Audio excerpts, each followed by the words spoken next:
Before we talk about turkeys, let's talk about the Clearinghouse. Been around for a long time, best known obviously for the backpack program, but it's so much more than the backpack program. Tell us about what you all do there. So yeah, we've been around for about 44 years. We started out as kind of an information place where people could just gather and be able to give different options to be able to get assistance. And then 10 years later, we started the backpack program. And so we started the backpack program with 2 schools and 4 kids on the program. We now have 142 schools in a 7-county area and serve roughly around 22 to 2,400 kids every week on that program. So we've grown a lot over the years. Just in the 15 years that I've been here, we've almost doubled in the amount of kids that we see. And then we have our on-site food pantry where we help families in need. And so our main goal is to help the cancer patients going through cancer treatment and elderly and disabled on a fixed income. So how do they find you, or how do you find these folks who need to come in and get help? If they're coming in for the pantry, like I said, we work off referral basis through the Reynolds Cancer Support House. School referrals, they send referrals, area agency, hospice care, things like that. And then word of mouth, getting out and telling our story and letting people know who we help. Elderly and disabled on a fixed income. A lot of times those are the ones that don't want to reach out for assistance. So they kind of fall in that crack where they get an income, but they make too much for food stamps, but they still need help. So that's the group that we're gearing towards trying to help here at the Clearinghouse. And it just seems like that's the group that needs the help most, but they don't get a lot of attention. Yeah, I mean, it is so sad to see an older person sitting in front of you and they're having to choose between paying their electric bill or buying their gas to get to their treatment because they're going through cancer treatment. And so these are the families that we're trying to help. And a lot of those elderly now are raising grandkids or even great grandkids in their house. And so when we do holiday assistance, those are the kids that we're trying to help through our holiday programs as well. Perfect segue into let's talk turkeys now. This is the turkey drive that you do every year for Thanksgiving. Tell us what that's all about. So it is our Talking Turkeys turkey drive.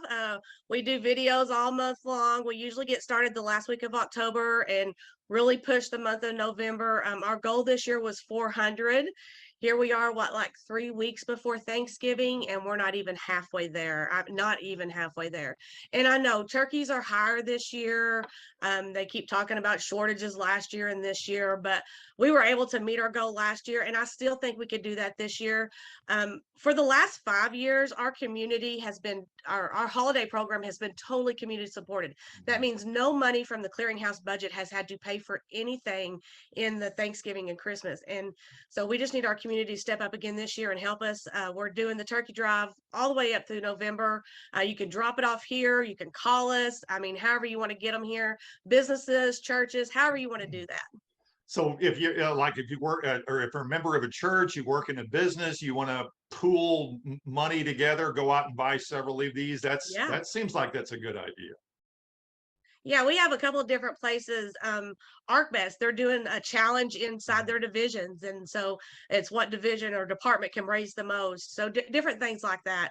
If your business donates to your employees and some of them don't want it, you can take them here, donate them here. There's multiple ways to be able to give. I was going to say, on an individual basis, while you're out buying your turkey, it doesn't have to be a gigantic one to donate, just a turkey.